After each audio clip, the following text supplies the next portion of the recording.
Bəzi rəvayət və müqəddəs kitablarda adı keçən Babil, Akkad dilində Bab-illu, yəni Tanrının qapısı deməkdir. Alimlərə görə Babil həm də cəhənnəmin qapıları mənasını verir. Bunu ərazidə baş verən təbii fəlakətlərlə əlaqələndirirlər.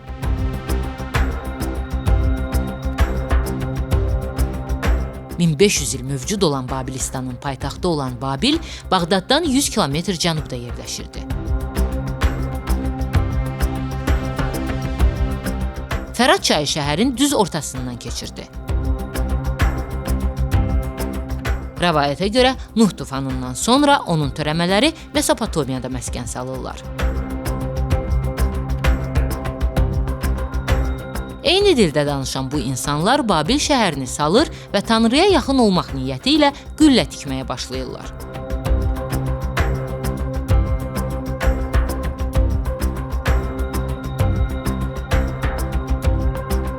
Deyilənlərə görə Tanrı bundan qəzəblənir və insanlara müxtəlif dilləri göndərir. Bir səhər yuxudan ayılan adamlar bir-birlərini başa düşmürlər. Bu səbəbdən də inşaat işləri dayanır. Daha sonra sel və güclü külək qülləni məhv edir. Orada yaşayan insanlar dünyanın hər tərəfinə səpələnir.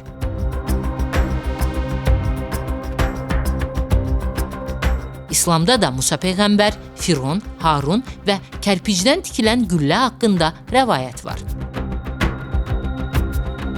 Əfsanəyə görə Babil qülləsi 7 mərtəbəli olub.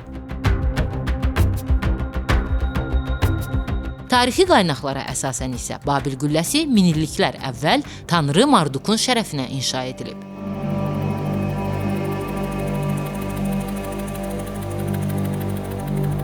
Qüllənin dəqiq nə vaxt inşa edildiyi məlum deyil, amma bir neçə dəfə dağıldığı və yenidən tikildiyi bildirilir.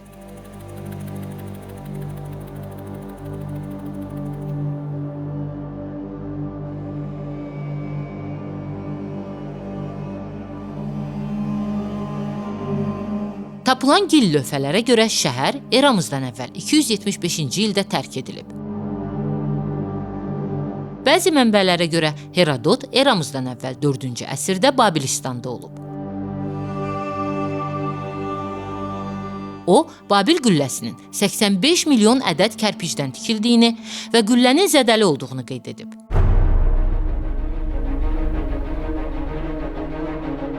Alt mərtəbədə Tanrı Mardukun 2-ci məbədi və böyük heykəli var idi. Herodota görə 24 tonluq heykəl xalis qızıldan idi və qarşısında qurban kəsilirdi.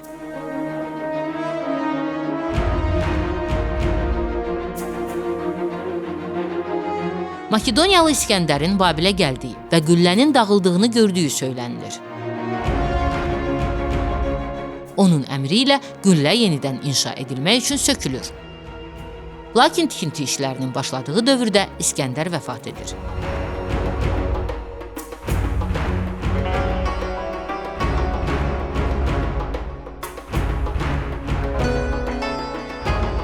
Əl-Təbəri isə Babil qülləsini Nəmrudun inşa etdiyini yazırdı. Tanrının qülləni yıxdıqdan sonra insanları 72 dilə ayırdığını qeyd edir. İntibah dövründə bir çox rəssam Herodotun qeydlərinə əsaslanaraq qülləni təsvir edib. Babil qülləsinə aid ən məşhur rəsm əsəri Peter Bruegelin 1563-cü ildə çəkdiyi rəsmdir.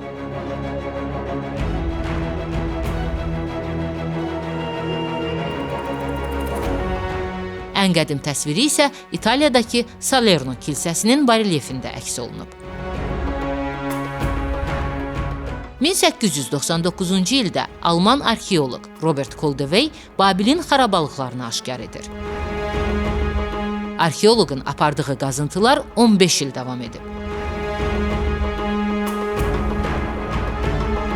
Bununla da Babil qülləsinin və Semiramidanın asma bağlarının əfsanə yox, real olduğu sübut olunur.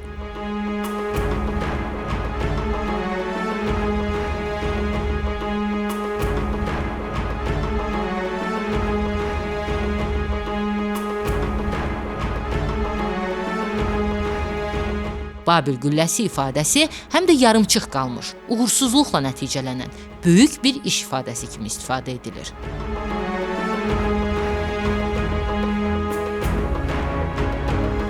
Avropa İttifaqının binası da Babil gülləsi formasında və bilərəkdən yarımçıq inşa edilib.